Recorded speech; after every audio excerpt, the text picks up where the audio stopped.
In this video from IT Free Training, I will look at hard disk drives. Hard disks have been around since the early days of computing and are still used today, even though solid-state drives have given them some competition. This video will look at how they work and when you would use one. Hard disks have been used for storage since the first computers were developed. Essentially, a hard disk uses a number of thin platters to store data on.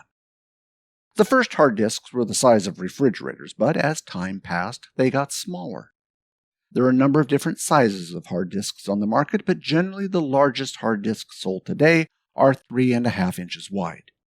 Later in the video, I will have a look at the different sizes of hard disk available. However, for the moment, I will concentrate on 3.5-inch hard disks. To start with, let's have a look at what makes a hard disk work. Inside a hard disk, there are a number of different parts that make them work. To start with, there is the platter. Many hard disks have multiple platters to allow them to store more data. The platter itself can be made of many different materials. Generally, they are made of a non-magnetic material such as aluminum alloy, glass, or ceramic. On this material is coated a thin layer of magnetic material. On top of the magnetic material is a layer of carbon to protect the surface. More on that later in the video. In the middle of the hard disk is the spindle. The spindle is responsible for making sure the platters spin at a certain speed while the hard disk is operating. To read and write data on the hard disk has reading and writing heads. For each platter, there is a read-write head. To read or write data, the head moves across the platter. To move the head, it is connected to an arm. To control where the arm moves, there is an actuator that moves the arm back and forwards. Since the arm is connected to the actuator, it is called the actuator arm. Hard disks are sealed to prevent dust getting in them. If dirt or dust gets into the hard disk, there is an air filter that hopefully will capture the material to prevent it getting on the platters. If dust gets on the platters, it can damage the heads or the platters of the hard disk. This can potentially damage the hard disk and, in the worst case, make it unusable. Under the hard disk, there is a circuit board. This circuit board controls the hard disk. These are the basics of how a hard disk works, and I will now take a look at each component in more detail. The first component that I will look at is the hard disk circuit board. The circuit board is generally found underneath the hard disk. However, the manufacturer is free to put it where they like. The circuit board controls the actuator and rotations of the platter. It also controls transfer of data to and from the hard disk. Sometimes you get a hard disk failure due to the circuit board on the hard disk failing. In this case, you can see that the plastic around the SATA connector has been broken, leaving only the pins. It is hard to see, but if I compare it with a hard disk that has not been damaged, you can see the plastic around the pins is missing. If I now look at the SATA plugs themselves, you will notice that the missing plastic is inside the connector. What has occurred is these particular connectors have a clip on them which locks them in place. Someone has attempted to remove the SATA connector without unclipping it. If you attempt to remove a plug without unclipping it or unscrewing a hold screw, something has to give. In this case, it was the plastic holding the connector in place. This is why it is important not to force things in computing. Sometimes you may need a little force, but if you use too much force, you risk causing damage. Most SATA connectors do not have a clip on them, so if you can't reach them, giving the cable a little pull will generally unplug it.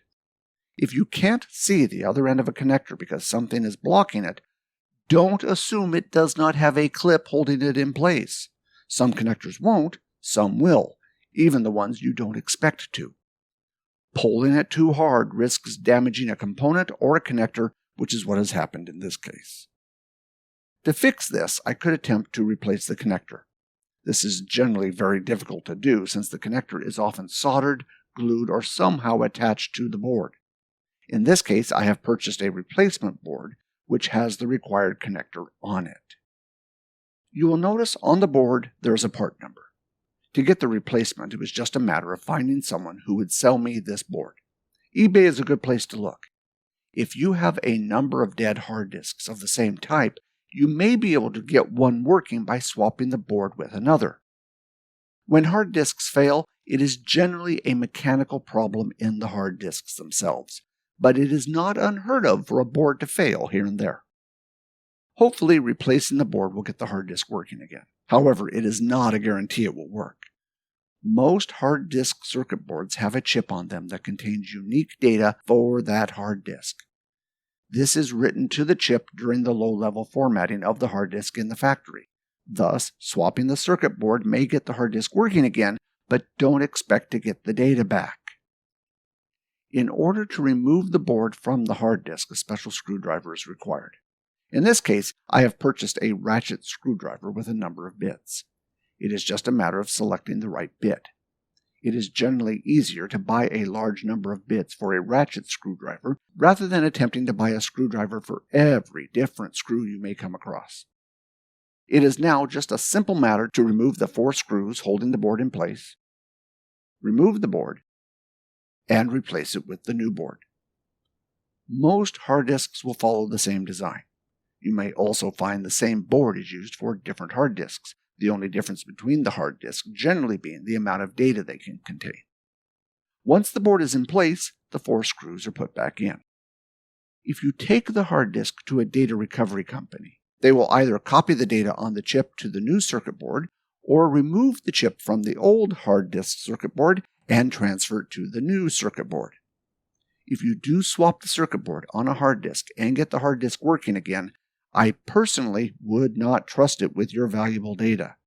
Since the unique data created during the factory formatting is missing, you are hoping that the replacement circuit board data is close enough to the original circuit board. The next part of the hard disk that I will look at is the actuator and the heads that are attached to it. The actuator essentially moves the read-write heads to the different parts of the hard disk. You can see in this hard disk the cover has been removed. If you ever remove a cover from a hard disk, it is safe to assume it will never work correctly, if at all, ever again. If this is done by a data recovery company, they will do this in a clean room, as any dust that gets into the hard disk can damage it. Outside a clean room, it won't take long at all for dust to get into it.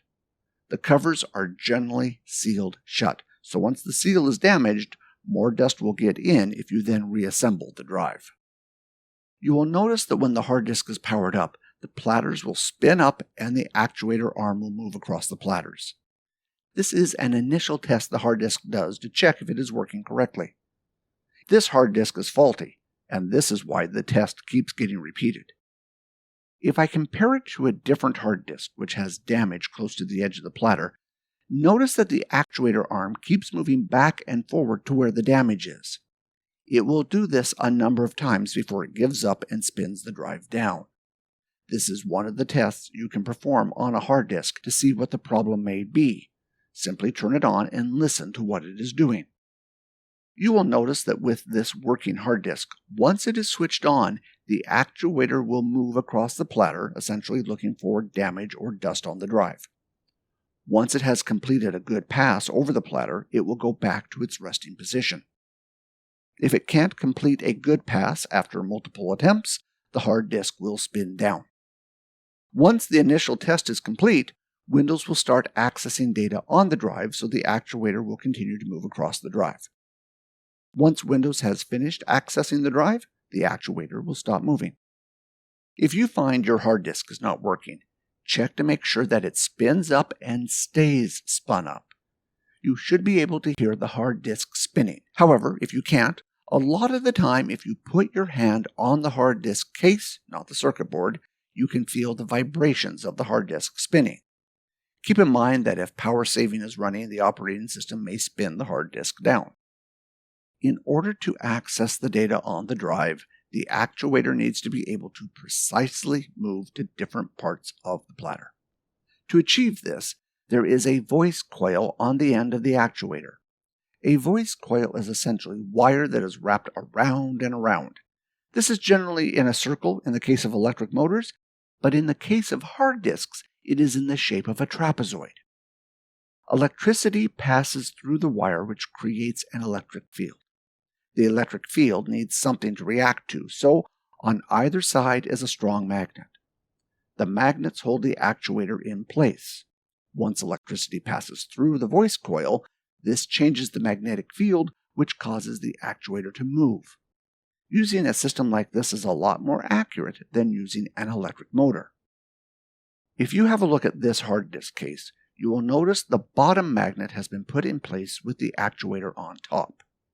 If you gently push the actuator with a screwdriver, notice that the magnet will suddenly pull the actuator back to its start position. I will now attempt to put the top magnet back into place. Notice that it will jump out of my hand and it will take some effort to get it into the correct place. The magnets used by the actuator are very strong. If you ever pull a hard disk apart, you will have trouble removing the magnet. Be careful, they are strong, and if your finger is in the way when a magnet is flying through the air towards another magnet or metal surface, you are going to get hurt. Keep this in mind if you decide to disassemble devices with strong magnets in them. The next part of the hard disk I will look at is the hard disk head. To understand how this works, consider that you have a hard disk platter that is spinning. The platter contains magnetic information. In order to read or write this information, you require a read or write head. Generally, modern hard disks have a read and write head on both sides of the platter, so data can be stored on both sides. Next to the head is what is called a slider. The slider helps direct the air that goes through.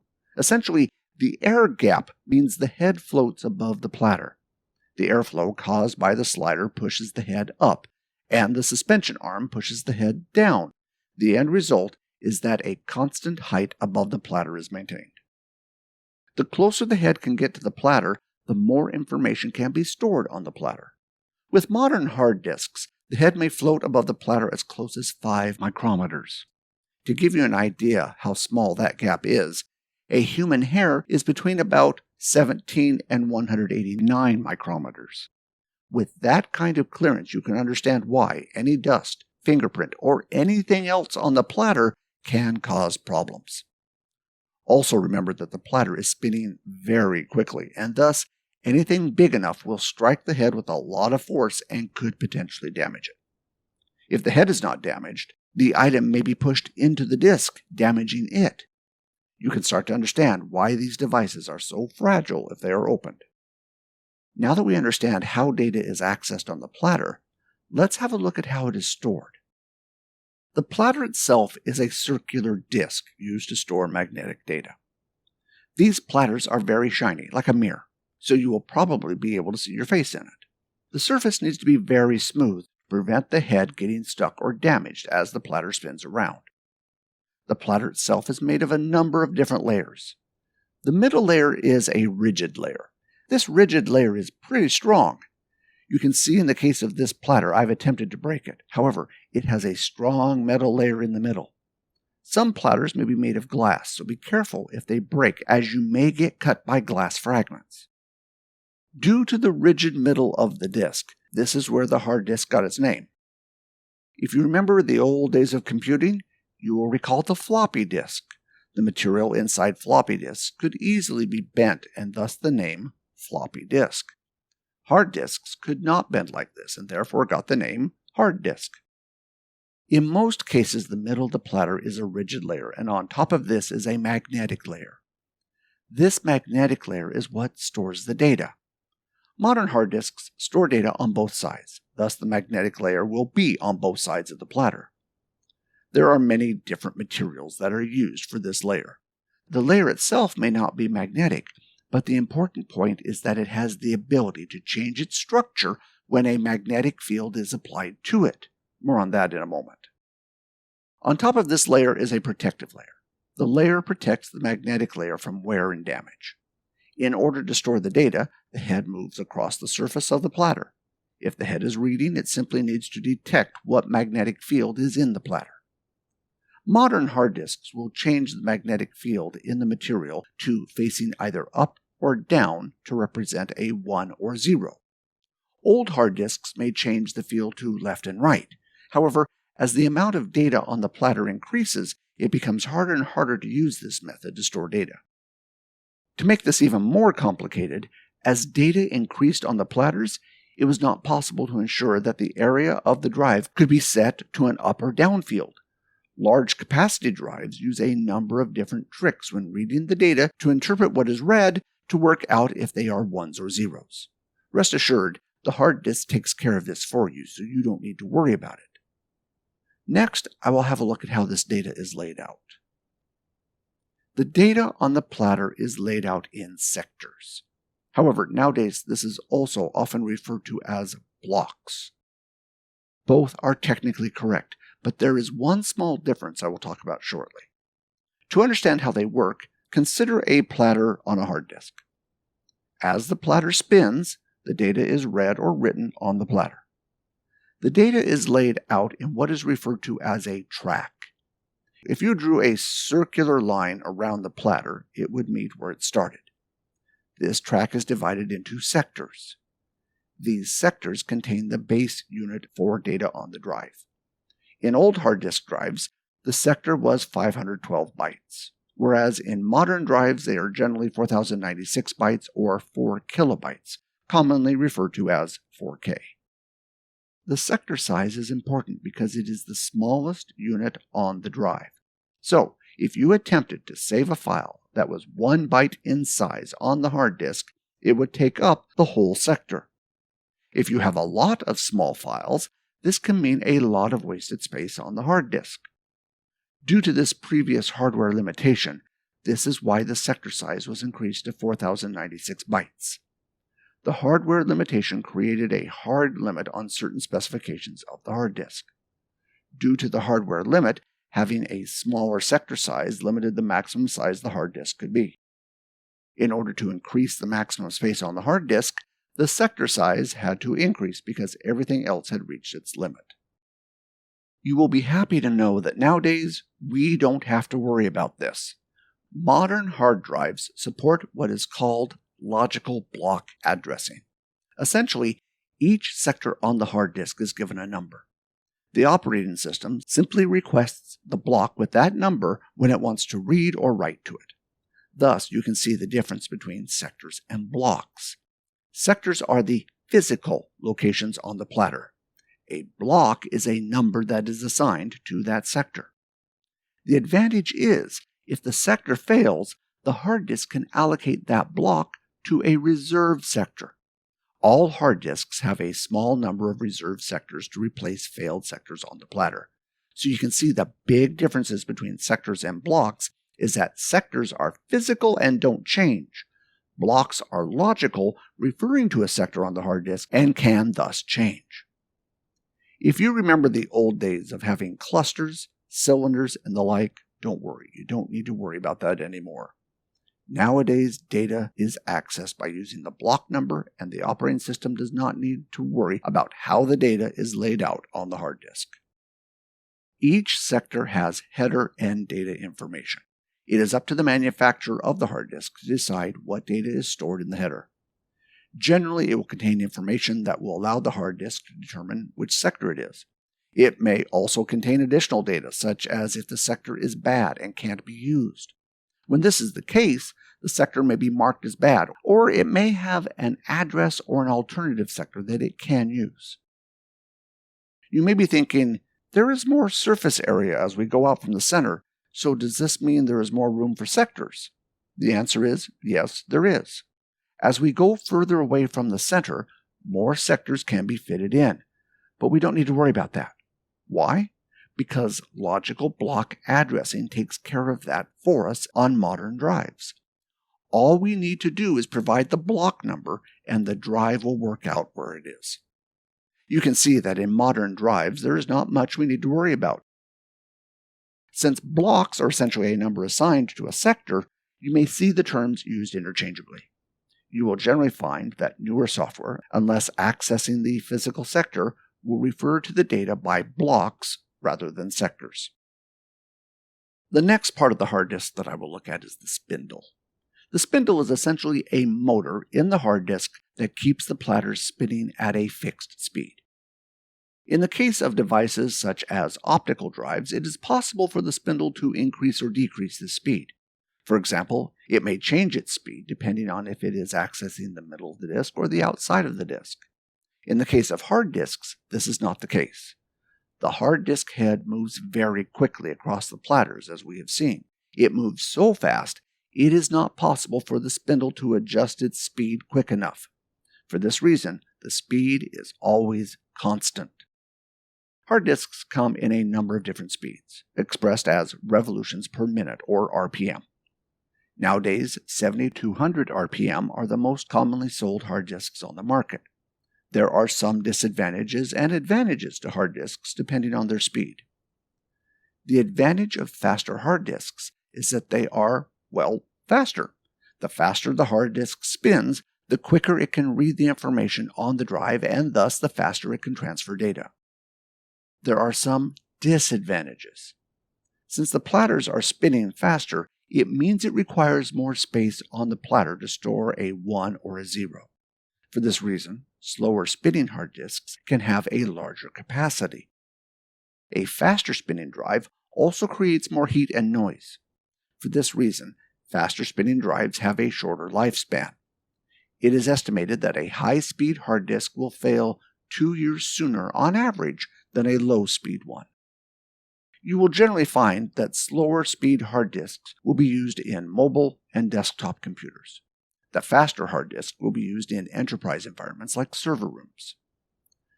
There were some consumer high-speed hard disks on the market years ago, but they don't seem to be available nowadays. I would suspect that with the increase in speed of solid-state drives, the home consumer is purchasing those rather than high-speed hard disks, and thus there is no longer a market for the home user. However, they are still available for enterprise use. Due to the decreased capacity of high-speed drives, they are generally used in server rooms for applications that require a lot of data at high speed. For example, the log files used in a database server. The log files are written to constantly and get quite big, so they are good candidates for fast hard disks. The rest of the database is generally stored on slower hard disks to keep the price down. The next part of the hard disk I will look at is the air filter. There is not too much to this. Simply put, it is a filter that collects dust and dirt. The air filter is located at the front of the drive. There will be a small duct near the platter that the air will flow through and then recirculate back to the platter.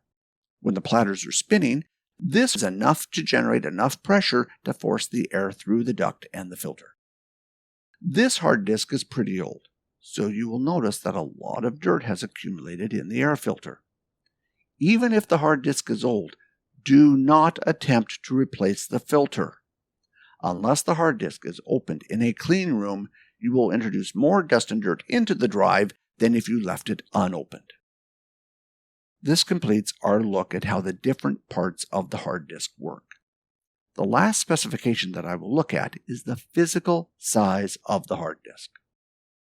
Hard disks nowadays generally come in two form factors, the 2.5-inch and the 3.5-inch form factors. It would be pretty hard to find one that did not. Here is an example of 3 different hard disks. The one on the left is a 2.5-inch hard disk. These are commonly found in laptops. Due to the reduced size, a lot of these hard disks run at 5400 RPM, and capacity is not as high as the larger hard disks. The next hard disk is the 3.5-inch hard disk. This is generally the one that will be used in desktop computers.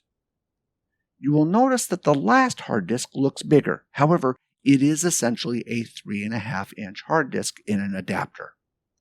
Drives like this are generally used in servers and data centers.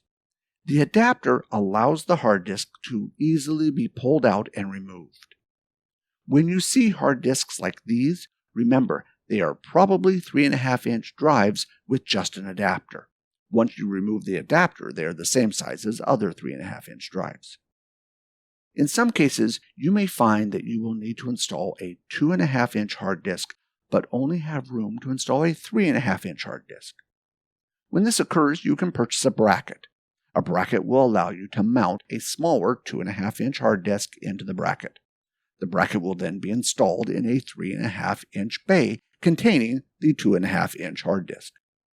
Doing this ensures the drive is mounted correctly when you do not have any 2.5-inch bays left. Mounting the hard disk correctly ensures that it will not come loose or be damaged, particularly if the computer is moved. That concludes this video on the basics of hard disk design and how they operate. I hope you have found this video useful, and I look forward to seeing you in more videos from us. Until the next video, I would like to thank you for watching.